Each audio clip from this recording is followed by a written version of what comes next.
Agora, no Acorda Rio Grande, Dinheiro em Pauta.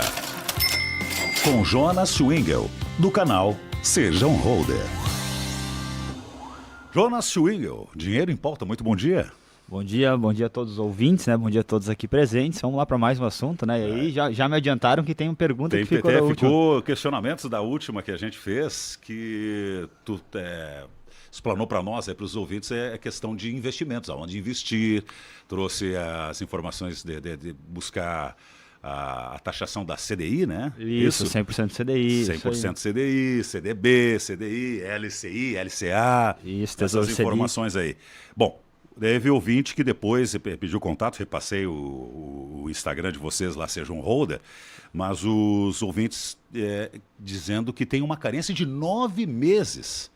9 meses para esses fundos aí de renda fixa, né? É isso? Não. LCA, LCI. Não, o que acontece? Os LCAs e LCIs, que são letras de crédito imobiliário e letra de crédito do agronegócio, normalmente eles têm uma carência sim. Tá? Não é de 9 meses. A maioria dos LCI e LCA é de 90 dias. Vai ter LCI e LCA de 9 meses também. Mas isso vai depender, porque tem vários LCI, tem vários LCA diferentes no mercado. Então, cada um vai ter uma carência. Mas o CDB, que foi o que eu exaltei aqui, o CDB com liquidez diária, que renda 100% do CDI, esse não tem carência nenhuma. Tá? Esse Todos você pode tirar. Todos os bancos oferecem CDB? Deveriam oferecer. Se tem algum que não oferece, porque eu até hoje, todos os bancos que eu vi, e eu já trabalhei com vários bancos justamente para ter esse conhecimento e poder trazer a melhor opção, né, para os nossos clientes lá no Seja um Holder, né, e também por questões de informação. Tá, então não são 9 meses de carência. Não, CDB, tá? CDB que renda 100% CDI, todos os bancos deveriam ter com liquidez diária. Se algum banco não tem, eu vou voltar a dizer o que eu falei na outra vez. Fuja. Porque os grandes bancos hoje, que são bancos que teoricamente a gente diz que são mais engessados, e muitos bancos menores usam isso como manobra para vender. Ah, não, porque os bancos grandes são bancos engessados, são bancos que não têm aquela negociação direta, porque vem lá da superior, né, já vem tudo pronto. E não, os grandes bancos têm CDB com liquidez diária sim, inclusive eu tenho capital em alguns deles. Então, os bancos menores também têm. Então exija que quer fazer investimentos, aplicar na renda fixa CDB e com liquidez diária. Isso, que renda, se não renda 100% CDI, renda 99% CDI. Tá? Por exemplo, tem um banco muito grande que ele não é 100% CDI, é 99%. Mas esse pouquinho também não é grande diferença. Outra situação de o que ouvintes colocaram é a respeito de, conforme a carência, o percentual de rendimento. É que o pessoal está atrelando muito a uma fintech, né? Então tem um banco digital que sim, se tu começa a aumentar o percentual de retorno, vai aumentar a carência. Certo. Então tem que ter esse cuidado. Mas esse mesmo banco que tem essa questão, que tu aumentou o percentual de retorno, mas aumentou o percentual de carência, ele parte de 100% do CDI com liquidez diária. Ele parte desse rendimento. Outra pergunta, aquele que você colocou também de que tem fundos que depois é abatido no imposto de renda, alguns investimentos na hora de sacar, o que foi... o que rendeu tem abatimento no imposto de renda. A pergunta é, mesmo assim, compensa, é mais que a poupança? Sim, mesmo assim é bem mais que a poupança, tá? O CDB de liquidez diária, ele tem sim abatimento no imposto de renda, mas mesmo assim no líquido no final lá, ele vai render bem mais que a poupança. Porque a poupança ela nunca rende perto da Selic, né? Que é a taxa base ali do CDI, né? Lembra que o CDI ele rende 0,10% a menos. Então ele nunca rende perto da Selic, a poupança. Ela sempre está rendendo bem abaixo. Quando a Selic está abaixo de 8,5%, a poupança está rendendo apenas 70% da Selic.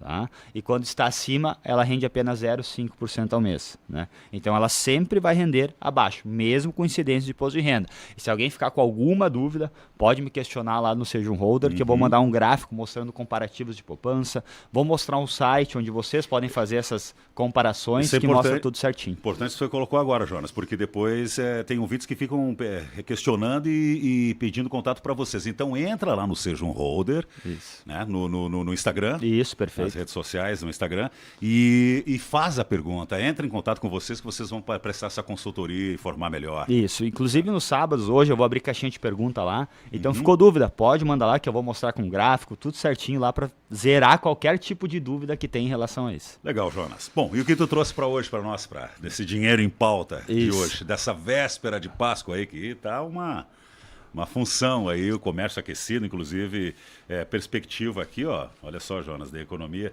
vendas de Páscoa devem ser intensas hoje, e a estimativa para este sábado é que seja o segundo maior volume de comercialização, atrás apenas do Natal. Caramba. Coisa boa, né? Coisa boa, ótimo, né? Eu queria trazer aqui, né, como economizar com ovo de chocolate, mas isso eu não consegui fazer esse tema, porque o cacau realmente economizaram no ovo, né? Porque o ovo agora está menor, menor, mas mais caro. Está menor, mais caro. Mas o cacau realmente disparou muito o preço, que é a matéria-prima do ovo de chocolate, do ovo de Páscoa, né? Muito em função dos maiores produtores de cacau hoje, que é a Costa do Marfim e Gana. Tiveram muitos eventos climáticos que acabaram reduzindo sua produção e também problemas com fertilizantes. Né? Isso acabou fazendo com que o cacau subisse muito e por isso os ovos encareceram bastante. Está valendo hoje, inclusive aqui, 7º lugar no ranking internacional fica o Brasil. E o Pará aqui no Brasil, que é o maior produtor de cacau, né? Exato. Mas vamos lá. O tema de hoje, então, eu trouxe um tema, né, que até o Paulo fez o questionamento no último sábado e pediu para mim trazer isso aí, que é justamente uma dúvida que o pessoal tem muito, né? Pô, se o governo pode imprimir dinheiro, por que falta tanto dinheiro? Por que ele não simplesmente aperta o botão e imprime dinheiro na economia, que todo mundo ia ficar mais feliz, né? Todo mundo ia ficar com mais dinheiro. Nem a casa de papel lá do... mais ou menos isso. Por que não se faz isso? Então, justamente, eu trouxe isso para a gente entender esse conceito hoje de economia e dinheiro. Né? A gente saber essa relação e por que não tem como apertar um botão e simplesmente sair largando dinheiro dentro da economia. Tá? E eu trouxe algum exemplo aqui para a gente conseguir entender um pouco melhor, depois a gente vai um pouco mais a fundo, se tiver perguntas eu volto a chamar os ouvintes aí a fazer. Tá. Mas vamos pegar um exemplo hoje de um produto que tenha no mercado e que tenha 100 unidades desse produto, perfeito? Ele custa R$10. E se tem 200 pessoas querendo comprar esse produto, o que acontece com o produto automaticamente? Ele vai ficar mais caro. Porque tem muita gente querendo comprar um produto e tem pouca oferta, né? Tem pouco produto dentro do mercado. Mais demanda do que oferta. Exato. Então ele vai automaticamente ficar mais caro. Isso não é culpa do empresário que vai encarecer o produto. Isso é o quê? Isso é uma demanda, isso é uma cadeia. A matéria-prima automaticamente fica mais cara porque vai ter mais procura. Automaticamente o empresário lá vai aumentar o salário do trabalhador porque isso sugere que a economia está boa, então tem que aumentar o salário para valorizar o trabalhador. E lá na ponta final, o produto ele vai ficar mais caro. Isso é uma cadeia. Então, quanto mais dinheiro é colocado na economia, sem um crescimento do outro lado... Sem a demanda, acontece a hiperinflação, que muita gente viveu aí há anos e anos atrás. Né? Inclusive agora, trazendo para períodos recentes, o que aconteceu ali em 2021? Né? Quando os preços subiram muito, a inflação ela chegou a 2 dígitos, o que o Banco Central fez? Aumenta a Selic lá em cima, tira dinheiro da economia, né? Justamente para os preços darem uma normalizada de novo e a gente conseguir, né, entrar novamente num caminho econômico que seja saudável. Tá? Então essa relação tem que existir. E existe um certo cenário perfeito, o pessoal questiona, tem um cenário perfeito, então, que tem que injetar tanto dinheiro na economia, o Brasil tem que crescer tanto. Teoricamente até existe, tá? Só que é muito difícil tu fazer essa balança, né? E é o que o Banco Central, é o que o governo teoricamente deveria tentar fazer. Né? Existia essa correlação, essa parceria entre Banco Central, entre governo, entre instituições aí que estão lá comandando toda essa parte econômica do Brasil, para que a gente consiga fazer com que o Brasil cresça na mesma proporção que entra o dinheiro na economia. Porque é o único modo que a gente realmente consegue ter um crescimento saudável, uma injeção de capital saudável dentro da economia, a gente consegue reduzir o desemprego. E aqui existe uma questão também muito importante, que o desemprego é necessário. O desemprego ele é necessário para uma economia.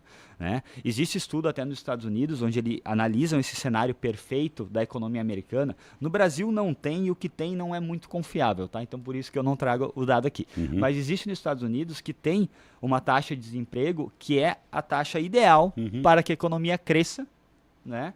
e que não tenha problemas de hiperinflação, que é na casa ali dos 2,5% a 3%. Então aquela conversa de zerar o desemprego... Não existe, gente. Isso economicamente é não inviável. É inviável, porque, volta aqui que eu comentei antes, o que acontece quando tu zera o desemprego? É oferta e demanda.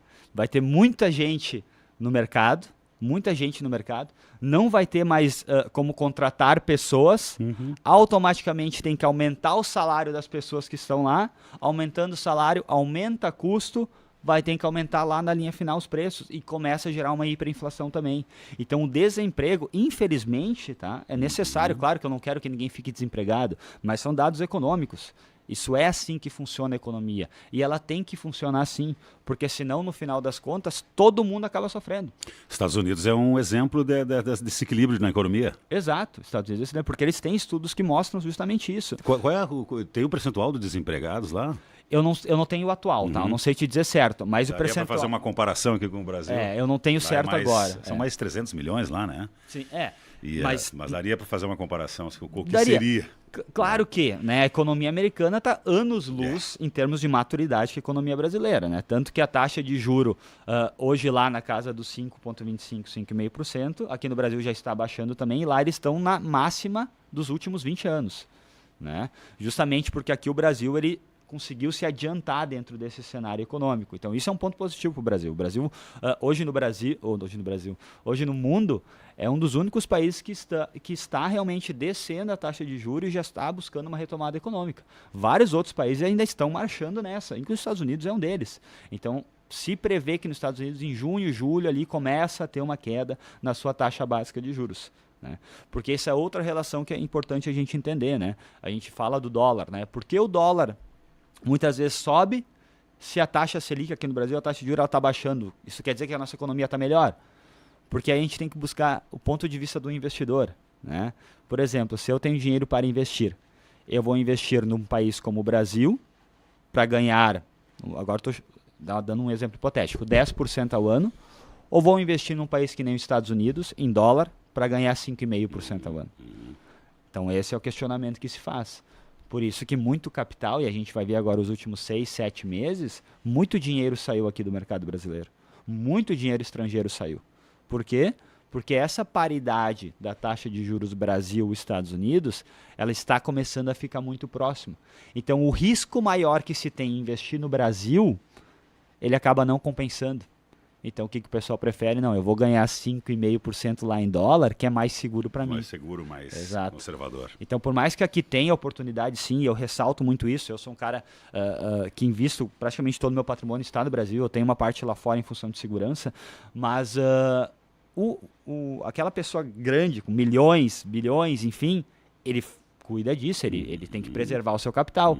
E aí o Brasil, com todo o risco político que tem, com todo o risco econômico que tem, né, que o Brasil ainda é muito imaturo nessa questão de economia, com essa briga política entre governo, Banco Central e fica uma discussão. Exato. Então, todo esse risco ele tem que ser compensado se alguém vai trazer dinheiro para o Brasil. Então, ele tem que buscar, sim, um retorno maior. E essa relação, então, Brasil e Estados Unidos, ela existe. Tá bem, Jonas. Boa explanada aí, explicação para a gente. Então, qualquer informação, mais perguntas, vai ter uma caixa de perguntas lá no Instagram, no Seja um Holder. Perfeito, vou abrir daqui a pouquinho. Tá certo, Jonas. Feito. Então, boa Páscoa aí, até sábado que vem. Feliz Páscoa a todos. Valeu. Tá certo.